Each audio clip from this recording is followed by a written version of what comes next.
दातांमध्ये कीड लागणं हे कधी पण सुरू होऊ शकतं किंवा हिरड्यांमध्ये सूज येणं हे कधी सुरू होऊ शकतं।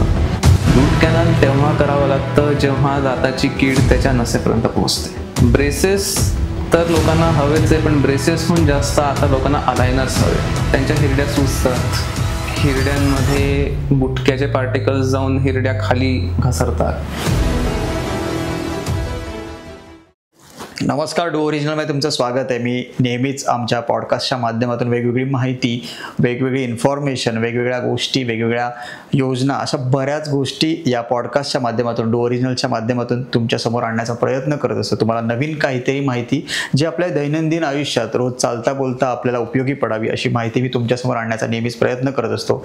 आज एक विषय रोजचाच आहे आपला, त्याच्यामध्ये असं वेगळं काय नाही आहे, पण कसं आहे माहिती आहे का, आजची जी तरुण आहे किंवा आपली जी आजूबाजूची मंडळी आहे ते सगळेच स्वतःच्या बाबतीत, स्वतःच्या प्रेमामध्ये आता सेल्फ लव्ह नावाचा प्रकार खूप वाढायला लागला। आणि आपण मुळातच ती चांगली गोष्ट, असं वाईट असं त्याच्यामध्ये काय नाही, कारण की आपण कसे दिसतोय, आपण कसे राहतोय, आपण कसं वागतोय याचं प्रत्येकजण आता स्वतःची काळजी घेताना दिसतोय।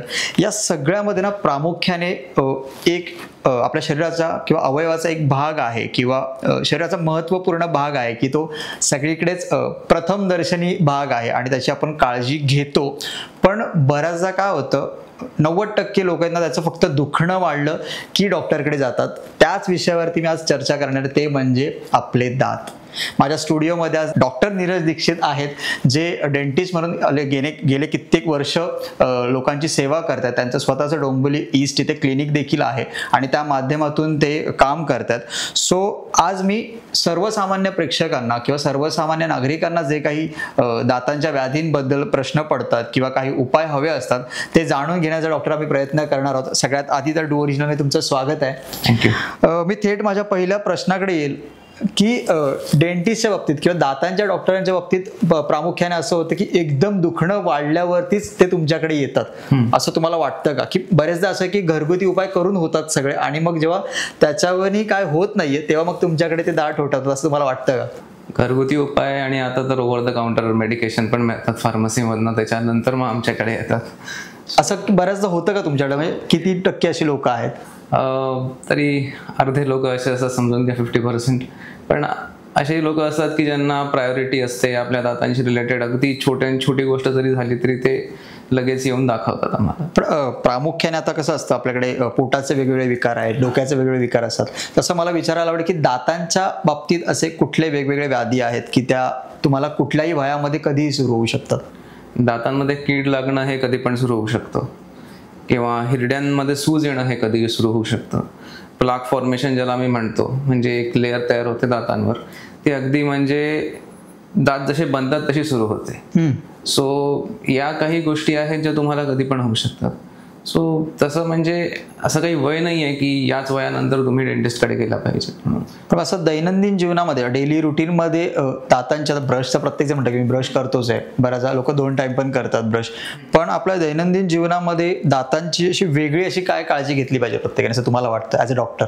ब्रशिंग ॲज ऑफ नाव तर जसं म्हणतो की 2दा ब्रश करतो, पण त्याच्यामुळे टेक्निक पण एक महत्त्वाची गोष्ट आहे। दुसरी गोष्ट असतं की आपण माउथवॉश वापरू शकतो, जे अशा जागेंवर जाऊन क्लीन करतात जिथे ब्रश पोहोचत नाही। ओके। अजून एक इम्पॉर्टंट फॅक्टर असं आहे की तुम्ही दर 6 महिन्यांनी तुमच्या डेंटिस्टला एकदा दाखवणं जरुरी आहे। कारण बरेच वेळा काय होतं ना की कीड जी लागते दाताला ती पहिले बरेच दिवस, बरेच वर्ष काहीच प्रकारचं सिम्पटम किंवा कुठल्याच प्रकारचं दुखणं देत नाही। हो, कारण दाताचे पहिले 2 लेयर्स जे असतात त्याच्यामध्ये कुठल्या प्रकारची नर्व किंवा असं काही राहत नाही। सो ते आम्हीच बघू शकतो, आम्हाला कळतं की इथे कीड लागली आहे, ते अर्लियर स्टेजमध्ये ते आपल्याला टॅकल करता येतं। नाहीतर मग ते जर आपण दुखणं घेऊन आलो तर मग रूट कॅनल, दात काढणे आणि हेच सगळे उपाय। मला हा दात काढणं जेव्हा टॉपिक कळला तर बऱ्याचदा असं होतं की सर्वसामान्य नागरिक जो आहे किंवा जो मिडल क्लास व्यक्ती आहे, जो दाताचं दुखणं वाढलं किंवा तो एक 40+ किंवा 45+ असेल तर तो डायरेक्ट तो मार्ग स्वीकारतो की डॉक्टर दात काढून टाका आता म्हणून। सो दात काढणं शेवटचा उपाय असू शकतो का? दात काढणं, दात तोपर्यंत काढावा नाही जोपर्यंत त्याच्यामध्ये काही वाचवण्यासारखी हे आहे, सिच्युएशन आहे। जर अगदीच हाताबाहेर गेलेली आहे आणि जेव्हा तुमचा डेंटिस्ट तुम्हाला म्हणतोय की सर आता दात काढावाच लागेल, आपण ह्याच्यावर वाचवून किंवा कुठल्या पण प्रकारची प्रोसिजर करून ते सक्सेसफुल होणार नाहीये, तेव्हाच दात काढणं सजेस्टेड आहे। आता कसं आहे ना की आपली ॲव्हरेज लाईफ एक्सपेक्टन्सी 80 पर्यंत पोहोचलेली आहे. आता तुम्ही 40शीत जर मेजर दात काढून घेतले आणि त्याच्या जागेवर तुम्ही कुठली पण आर्टिफिशियल ट्रीटमेंट करा तर लाईक 15 to 20 इयर्सचाच लाईफस्पॅन असतो, even in the best circumstances. तर पुढचे 20 वर्ष तुम्ही काय करणार? आणि कवळी वगैरे हे सगळे आता उपाय आजच्या पेशंटच्या एक्सपेक्टेशनला मॅच नाही करत. पण मग याच्यामध्ये ना आता मी कुठेतरी माझ्या वाचनात आलेलं की डिजिटली डेंटिस्ट्री म्हणून एक नवीन प्रकार आलाय, तो आम्हाला जरा इलॅबोरेट करून सांगाल तर बरं होईल. सो डिजिटल डेंटिस्ट्री म्हणजे काय आहे की डेंटिस्ट्री हळूहळू आता डिजिटलच होत चालली आहे. त्याचं सगळ्यात पहिलं जे आपण एक्झाम्पल घेऊ शकतो ते आहे एक्सरेज. आता जर आपण 10-20 वर्ष आधी गेलो तर एक्सरेज फिल्म्स असायच्या छोट्या छोट्या आणि त्या डेव्हलप केल्या जायच्या. डेंटिस्ट स्वतःच डेव्हलप करायचे, झाल्यावर किंवा असिस्टंट डेव्हलप करून दाखवायचे. आता एक्सरेज सेकंड्समध्ये येतात, इथे शूट केला लॅपटॉपवर एक्सरेज. That is the first part. आता हे हळूहळू सॉफ्टवेअर्समध्ये पोहोचत आहे, स्माइल डिझायनिंगमध्ये पोहोचत आहे. DSD म्हणून एक सॉफ्टवेअर आहे जिथे तुम्ही पेशंटचा फक्त फोटो काढला आणि त्या सॉफ्टवेअरमध्ये काही बेसिक एंट्रीज केल्या की त्या पेशंटची आयडियल स्माइल कशी असली पाहिजे हे तो सॉफ्टवेअर तुम्हाला लगेच जनरेट करून देतो. किंवा आता तर स्कॅनर म्हणून एक प्रकार आला आहे, इंट्राओरल स्कॅनर, विच इज चेंजिंग की जे आपण कॅब घेण्यासाठी वगैरे माप घ्यायचो ते आता माप न घेता डायरेक्ट स्कॅन घेतला जातो. सो डिजिटल डेंटिस्ट्री म्हटल्यावर बऱ्याच लोकांना फक्त स्कॅनरच आठवतो, पण अजून खूप आहे. आणि हळूहळू काय होईल की एक एक करून गोष्टी सगळ्या डिजिटलकडे वळणार आहे. ऑलरेडी वळल्यात, त्याच्यामध्ये पण आल्यात, दातामध्ये पण पोहोचल्याच. एक प्रश्न असा आहे ना की बऱ्याचदा लहान मुलांच्या दातांची काळजी खूप आधी घेतली जाते की नाही याला चॉकलेट नका देऊ म्हणजे याचे दात चांगले राहतील. ही जी परसेप्शन पहिल्यापासून आले की यांनी जर चॉकलेट नाही खाते तर याचे दात चांगले राहणार आहेत. पण लहान मुलांच्या दातांची काळजी कशी घेतली पाहिजे पहिल्यापासून, की फक्त चॉकलेट न खाल्याने त्याच्या व्यतिरिक्त आणखी काय गोष्टी लहान मुलांना आपण दात चांगले असावे किंवा त्यांच्या दातांची निगा राखली जावी यासाठी करू शकतो? एक खूप महत्त्वाची गोष्ट ही आहे ना की लहान मुलं जेव्हा रात्री दूध पिऊन झोपतात तेव्हा त्यांना डायरेक्ट झोपू नये द्यावं. त्यांचे दात त्यांना एक तर ब्रश करून किंवा चूळ भरून तरी कमीत कमी झोप, कारण ते दूध त्याचं पार्टिकल्स एक लेअर रात्रभर त्या दातांवर राहते आणि त्यांनी एक टिपिकल प्रकारची कीड दाताला लागते समोरच्या, विच इज व्हेरी कॉमन हे बघतो. आताची पण जनरेशन जी आहे, जनरेशन झेड जी म्हणतो आपण, जी स्वतःच्या बाबतीत खूप जास्त कॉन्शियस असते की स्किनच्या बाबतीत असते, मग त्याच्यामध्ये मुलं मुली हा प्रकार नाही आहेत आताच्या जनरेशनमध्ये. पण त्यांच्यामध्ये पण एक आता आहे ना हमखास 11वी-12वीची मुलं आहेत की 10वी नंतर ना ब्रेसेस लावण्याचं एक खूप जास्त प्रमाण वाढलंय. मग ते पुढचे 3-4 वर्ष ते स्वतःला त्यामध्ये बघणं स्वीकारतात की त्यांना माहिती आहे पुढे जाऊन माझा त्यातनं काहीतरी फायदा आहे. सो हा जो ब्रेसेस लावण्याचा जे फॅड मी म्हणू शकतो किंवा प्रमाण वाढलं, याच्या मागचं कारण काय वाटतं तुम्हाला? मेनली ह्याच्या मागचं कारण हे की सगळ्यांना छान दिसायचं. हॉलिवूड स्माइल ज्याला म्हणतात की सगळे दात परफेक्ट अलाइनमेंटमध्ये असतात. ते ब्रेसेस तर लोकांना हवेच आहे, पण ब्रेसेसहून जास्त आता लोकांना अलायनर्स हवेत. अलायनर्स ही अजून एक नवीन संकल्पना आली आहे ज्याच्यामध्ये ते इनव्हिजिबल असतं आणि ते ब्रेसेस सारखं दिसत पण नाही. सो ते पहिले विचारतात की अलायनर्स आहेत का, अँड दॅट इज मोर. पण त्याचे असे प्रामुख्याने फायदे काय असतात? त्याचे प्रामुख्याने फायदे हे आहेत की जितके दात तुमच्या अलाइनमेंटमध्ये राहतील तितके त्यांना कीड लागण्याची शक्यता कमी राहते, कारण क्लिनेबल एरियाज जास्त राहतात. दुसरी गोष्ट ही होते की तुमच्या जॉईंट्सवर वगैरे काही पुढे जाऊन त्रास होत नाहीत. आणि ओव्हरऑल ऑर्थोडॉन्टिक्स जे आहे म्हणजे ब्रेसेस हे एक प्रिव्हेंटिव्ह डेंटिस्ट्रीमधला भाग आहे. म्हणजे कीड न लागणे किंवा त्रास न होणे ह्याच्यासाठी केलेलं जातं हे काम. सो फर्दर कॉम्प्लिकेशन्स कमी होतात त्याच्यामध्ये. बऱ्याचदा डॉक्टरकडे गेल्यानंतर किंवा डेंटिस्टकडे गेल्यानंतर ना एक शब्द प्रामुख्याने कानावरती पडतो, तो म्हणजे रूट कॅनल. सो ही जी प्रोसेस आहे खरं तर ती वेदनादायक असं म्हणतात, मला आतापर्यंत ती वेळ नाही आली करण्याची आणि लागू पण नाही. पण एक डॉक्टर म्हणून तुम्ही त्याला काय सांगितलं, रूट कॅनल कोणाला त्याची गरज भासते ते करण्यासाठी? रूट कॅनल तेव्हा करावं लागतं जेव्हा दाताची कीड त्याच्या नसेपर्यंत पोहोचते. म्हणजे दाताचे 3 लेयर्स असतात सोप्या भाषेत सांगायचं झालं तर. एनॅमल जी सगळ्यांनाच माहिती आहे, मधली एक डेंटिन म्हणून लेअर असते आणि त्याच्या पुढे मग जातं तुमचं रूट कॅनल, त्याची नस, दाताचा पल्प. तिथे जेव्हा कीड पोहोचते तेव्हा त्याचं रूट कॅनल करावं लागतं. आता रूट कॅनल हे पेनफुल आहे का नाही ह्याच्यावर इट इज व्हेरी सब्जेक्टिव्ह, कारण तुम्ही कुठल्या कंडिशनमध्ये पोहोचता आहे. बऱ्याच लोकांना सायकोलॉजिकली पण ते थोडंसं आधीच तयारीत आलेले असतात की हे दुखणार आहे आपल्याला. पण मोस्टली फक्त सुरुवातीला देणारं जे एक ॲनेस्थेसिया असतो, ते थोडंसं जे प्रिकिंग सेन्सेशन असतं निडलचं, त्याच्या पुढे पेन होण्याची शक्यता खूप कमी राहते. बऱ्याचदा असं आहे ना, डेंटिस्टकडे जायला लोक टाळतात. जसं मी माझ्या इंटरव्ह्यूमध्ये पण म्हटलं की लोक डेंटिस्टकडे खूप विचारपूर्वक जातात. सो असं का असतं, तुम्हाला असं वाटतं की तुमच्याकडे लोक येण्यापुरती टाळतात का? डेंटिस्टकडे येण्यासाठी लोक टाळण्याचं कारण एक तर भीती आहे. कारण अगदी लहानपणापासून आपल्याला नीडल्सची आणि डेंटिस्टची भीती दाखवली जाते. म्हणजे आम्ही कुठल्याही फंक्शनला गेलो आणि तिकडे एखादा मुलगा जर बिहेव नसेल करत तर त्याचे आई बाबा आमच्याकडे पॉइंट आउट करून सांगतात की तू जर नीट वागला नाहीस ते काका तुला इंजेक्शन देतील.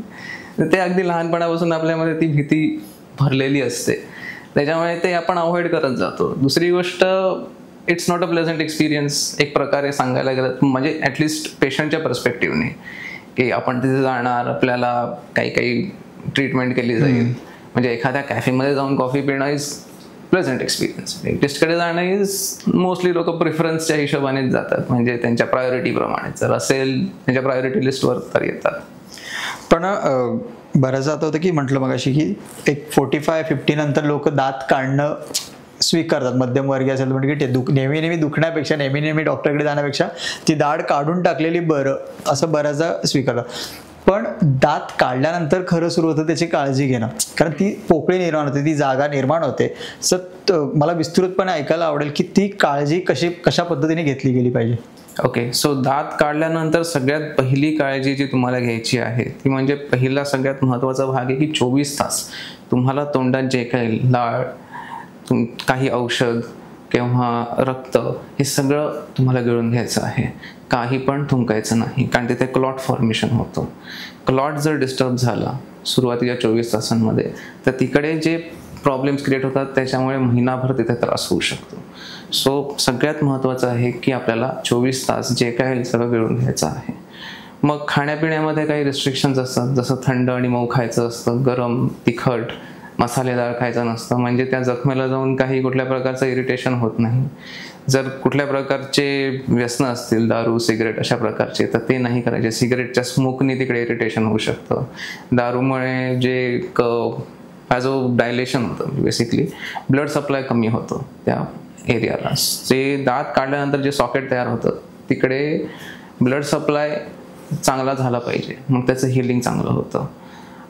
ह्याच्या व्यतिरिक्त थोडंसं त्या भागाला बाहेरून थोडं बर्फाने शेकणं, म्हणजे सूज येत नाही, हे अशा काही गोष्टी आपण करता येईल. आणि जे मेडिकेशन, जे औषधं तुम्हाला सांगितलेले असतात ते तितके दिवस तसे बरोबर घ्यायचे, त्याच्यामध्ये स्वतःहून थांबवायचे नाही. तेच एकंदरीत आहे ना, कशा पद्धतीची लोक क्लिनिकमध्ये येतात डेंटिस्टकडे, म्हणजे कुठल्या कुठल्या व्याधी असतात. म्हणजे आम्हाला हे बेसिक लोकांना फक्त रूट कॅनल किंवा दाढ काढणे हेच मोस्ट ऑफ लोकांना माहीत असतं, पण अशा कुठल्या वेगवेगळ्या मोठ्या पण असतात त्याच्यामध्ये व्याधी, ते तुम्ही कशा सांगाल? जसं एखाद्याला काही दात नसतील तर नवीन दात बसवायला लोक येतात, कारण दात नसल्याने लोकांना खाता येत नाही. बरेच वेळा त्याच्यामुळे त्यांचा डाएट अफेक्ट होतो, ज्याच्यामुळे डायबिटीज सारखे विकार तयार होऊ शकतात. किंवा जसं आपण ऑर्थोडॉन्टिक्सवर बोललो, लोक ब्रेसेस लावायला येतात, अलायनर्स करायला येतात. दात काढणे, रूट कॅनल तर एक दुसरी गोष्ट झाली. आणि त्याच्याही आधीच एक गोष्ट अशी राहते की बरेच वेळा फिलिंग्स करायला लोक दात भरायला, की रूट कॅनलच्या आधीच्या स्टेजमध्ये जर ती कीड आपण सस्पेक्ट केली आणि त्याला आपण फक्त तेवढी कीड काढून तिथे आपण टूथ कलर्ड मटेरियल भरू शकतो, जे दाताच्या सरफेसला बॉन्ड होतं आणि तिथे चिटकून राहतं. सो तो पण एक प्रकार असतो. एक शेवटचा प्रश्न विचारायला आवडेल, तो म्हणजे असा की आमचे बरेचसे प्रेक्षक असे आहेत की ते पालक पण आहेत किंवा ते घरून काम करणं प्रेफर करतात. बऱ्याच आई असतात, मावशी असतात, ते लोक. पण होतं कसं की ना, दाताचं दुखणं आलं किंवा मग ते घरी लवंग ठेवणं का आणखी वेगवेगळ्या गोष्टी असतात ज्या आजीच्या बटव्यामध्ये असतात, त्या सगळ्या वापरल्या जातात. पण जेव्हा डेली रुटीनमध्ये आपण काम करत असतो, मग ते जॉबला जात असू दे किंवा कुठेही काम करत असू दे, सो आपल्या दैनंदिन जीवनामध्ये दाताची काळजी आपण कशी घेतली पाहिजे ॲज अ डॉक्टर म्हणून? जर डॉक्टरपासून लांब राहायचं असेल किंवा डॉक्टरपासून म्हणण्यापेक्षा दातांच्या व्याधींपासून लांब राहायचं असेल तर नियमित जीवनामध्ये कशी काळजी घेतली पाहिजे दातांची? ओके, सो जसं आपण बोललो पहिले की ब्रशिंग टेक्निक महत्त्वाची. ब्रशिंग टेक्निक म्हणजे काय आहे की तुमचा जो ब्रश आहे तो तुमच्या हिरडीकडे पॉईंट झाला पाहिजे आणि एका वेळेस 3 दातांना टार्गेट करून गोल मोशनमध्ये ब्रश करायचं आहे. सो आपण काय करतो, आपण ब्रश घेतो, आडवा फिरवतो सगळीकडे आणि घड्याळाकडे बघत आपलं सगळं. सो त्याच्यामुळे काय होतं ना, सगळ्यात जास्त जिथे अन्न साचतं किंवा कीड लागण्याची शक्यता सगळ्यात जिथे जास्त राहते, जसं 2 दातांच्या मध्ये किंवा हिरडीजवळ, ते भाग साफ होत नाहीत आणि तिथेच आपल्याला सगळ्यात लवकर प्रॉब्लेम्स क्रिएट होतात. दुसरी गोष्ट हे आहे की आपल्या डायटरी चेंजेस काही असले पाहिजे. आपण जे अल्ट्रा प्रोसेस्ड फूड जास्त खातो त्याच्यामुळे बॅक्टेरियाला त्याला ब्रेकडाऊन करणं सोपं होऊन जातं, त्याच्यामुळे आपल्या दातांची स्ट्रेंथ पण कमी होते. सो सॅलड्स तुमच्या डाएटमध्ये असणं खूप महत्त्वाचं आहे, कारण ते एक प्रकारे दातांना साफ पण करतात आणि तुमच्या दातांची स्ट्रेंथ पण वाढते. माउथवॉश तुम्ही यूज करू शकता रेग्युलरली. फ्लॉसिंग एक असा प्रकार आहे जो आम्ही क्लिनिकमध्ये इन डिटेल आमच्या पेशंट्सना समजवू शकतो. आणि जसं मी सांगितलं की 6 महिन्यात एकदा तुम्हाला आपल्या डेंटिस्टला दाखवण्याची गरज आहे, कारण त्या गोष्टी तो शोधून काढेल जी तुम्हाला माहिती नसेल. तुम्ही आता एक उत्तर देताना एक प्रश्न असा माझ्या डोक्यामध्ये येऊन गेला, तर म्हणजे हे जे गुटखा खातात लोक, गुटखा खातात त्यांच्या ठीक आहे दातांचा कलर बदलते तर सगळ्यांना दिसतं, त्यांना स्वतःला पण दिसतं. या व्यतिरिक्त, त्या कलर व्यतिरिक्त आणखी काय काय नुकसान त्यांच्या दातांचं झालेलं असतं त्याच्यामुळे? त्यांच्या हिरड्या सुजतात, हिरड्यांमध्ये गुटख्याचे पार्टिकल्स जाऊन हिरड्या खाली घसरतात. हिरड्यांचा एक त्रिकोणी शेप असतो 2 दातांच्या मध्ये, जो हिरडी जर खराब झाली तर तो खाली जातो, त्याच्यामुळे दाताच्या कॉन्टॅक्टच्या तिकडे एक जागा तयार होते, हिरड्यांमध्ये खिसा तयार होतो. आम्ही त्याला आमच्या टेक्निकल लँग्वेजमध्ये पॉकेटच म्हणतो. आणि तिथे जाऊन अन्न अडकतं. आता अन्न अडकलं की बॅक्टेरियाला तिकडे नवीन स्कोप मिळतो कॅव्हिटी क्रिएट करायला. सो त्याच्यामुळे कॅव्हिटीज तयार होतात आणि जसं हिरड्या खाली जातात त्याच्या खालचं हाड पण कमी होत जातं, सो दात लूज पण होत जातात. आणि the most dangerous part is obviously की सॉफ्ट टिश्यूज जे पण आहेत आपले गम्स, चीक्स, तिकडे इरिटेशन होऊन कॅन्सर सारखे पण विकार होऊ शकतात गुटख्यामुळे. प्रेक्षकांना सांगायला आवडेल की इतकी महत्त्वपूर्ण माहिती डॉक्टरांनी आपल्याला दिली आहे.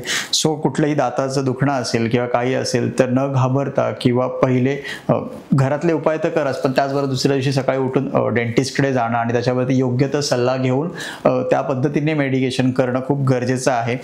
डॉक्टर नीरज दीक्षित यांचं ईस्टला डोंबिवलीमध्ये क्लिनिक आहे. तर डिस्क्रिप्शनमध्ये त्याचा ॲड्रेस आणि नंबर, क्लिनिकचा नंबर हा दिलेलाच आहे. सो तुम्हाला देखील काही व्याधी असेल दातांची तर ती अंगावर न काढता तुम्ही नक्कीच त्यांच्यापर्यंत जा, संपर्क करा.